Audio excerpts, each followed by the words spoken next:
What's going on, everyone? It's the People's Envoy. What up, dog? Here with you again, and today I have the Dark Promotion Cost Guide graphic that I have been keeping up on.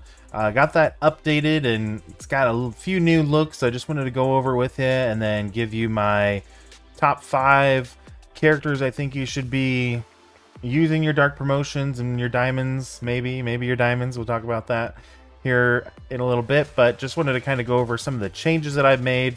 Hopefully, I think it makes it look a little bit easier to understand, but if it's not for you, please let me know. Always open to suggestions and things I can do better, so let's get into it here. So I have these first off, I guess, I have these listed as in the order in which the Dark Promotions became available on the character. In the store, not necessarily like as we get down here in the bottom. This looks a little bit out of order because Skrull was in the game before Black Knight, but his DPCs didn't become available until after Black Knight, so it gets a little funky down at the bottom, but they are in order of when the DPCs were released. And so also, you get a lot of these characters come from either Dark Dimension. You get the first set of red stars. Most of the time it's 1 through 4, but for Ultimus in Dark Dimension 3, you get up to 5 on him, just for completing DD3. And then we have the Scourge characters, legendaries. The Horsemen, of course, are those. You get up to 4 for completing the full set of milestones on their events. And then also for the trial characters as well, you'll get up to 4 red stars on them. So I wouldn't necessarily be spending the Dark Promotion credits on them, because you can just essentially get it from completing the milestones. If you build your teams up, your characters up big enough, then you'll eventually get those, so I wouldn't even worry about buying them until after you finish that. So like same goes for the Dark Dimensions too. Like don't even worry about purchasing them. For whatever reason, Scopely is really weird and they have them available to purchase in the store, so it's kind of a trap a little bit. I've told them about this. They took note of it, but it hasn't gotten changed yet. So I'm here to tell you to make sure to not spend on anything where it says from the completion of whatever. Don't spend your credits on any of those. I don't even think, like, that mainly applies for like the Horsemen, the trial characters, and then APOC. The Dark Dimension characters, I don't think they have the red stars available in the store for the red stars that you get. So that being said,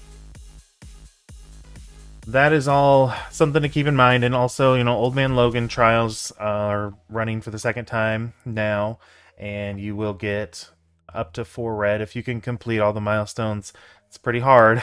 I just got through it myself, and it was pretty rough, especially Cosmic Bio right now. Hopefully that'll change with Annihilators coming out. I don't think we're going to get all of the Annihilators, even to be able to purchase them, by the time the trial is over, but for future runs, hopefully the Annihilators will make it easier.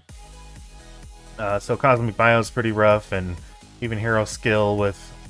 I've got all my Spider Society built up crazy now, and it's still pretty tough, especially that first Hero Skill node. So,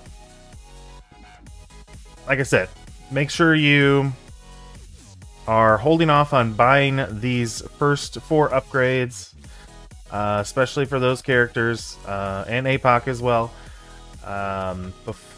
until you get past that. Then you can start buying.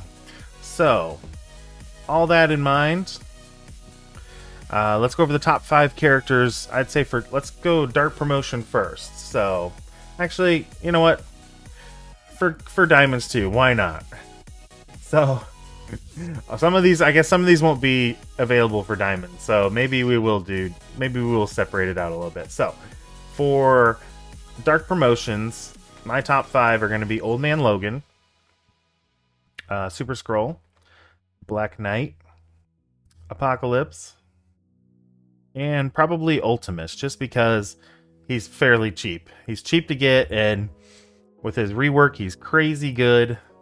If you get him built up really high, he does a ton of damage. He's got a ton of health, like literally like the third biggest health pool in the game or something like that. So that would be my top 5 for Dark Promotions. So now for Diamonds. Some of these, like I said, aren't going to be available. So Super Scroll's out. Old Man Logan's out.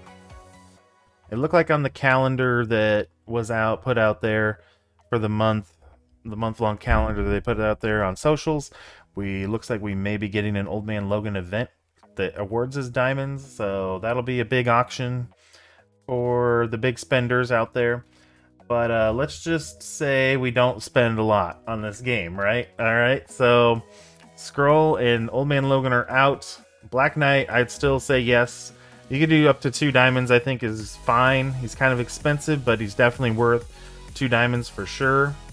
3 diamonds if you just have a bunch that you really like Black Knight, then that's perfect too. 3 diamonds he's insane at 3 diamonds. APOC, of course, too.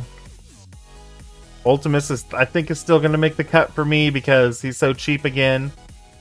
Only 960 total diamond, not less than 1,000 diamond credits for all 3 diamonds. And like I said, his health pool is really huge. He does a lot of damage. So those 3 that are available to have diamonds, we're going to say make the top 5 for diamond promotions.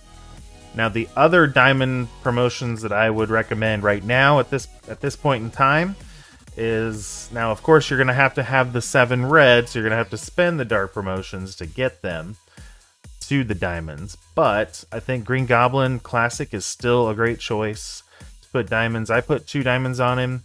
The third one's kind of expensive. I mean, Black Knight's more, but I think 2 is right at the sweet spot where you want to go.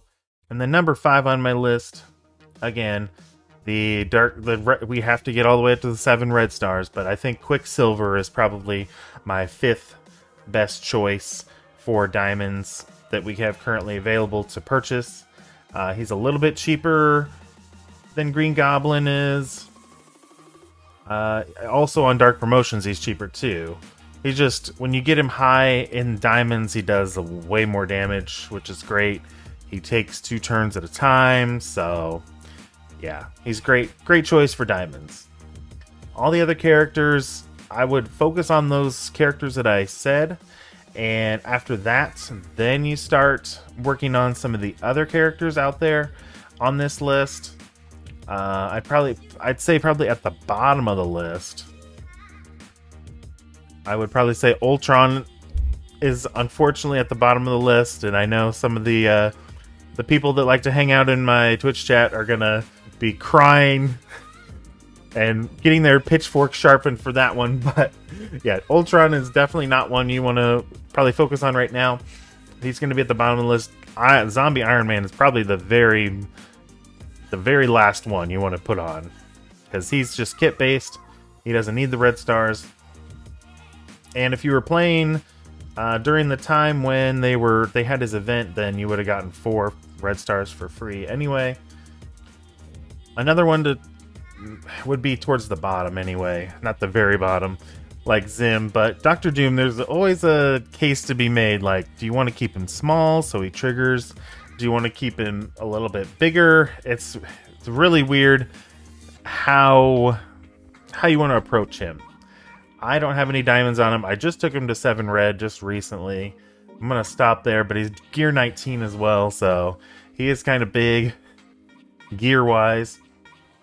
And maybe big time, I wouldn't put too many red stars on him personally, but yeah, he would probably be at the bottom of the list as well.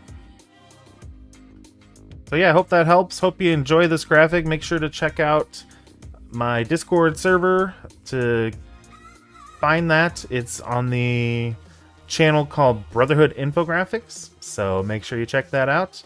And until next time, make sure you spend those resources wisely, everyone, and we will see you around.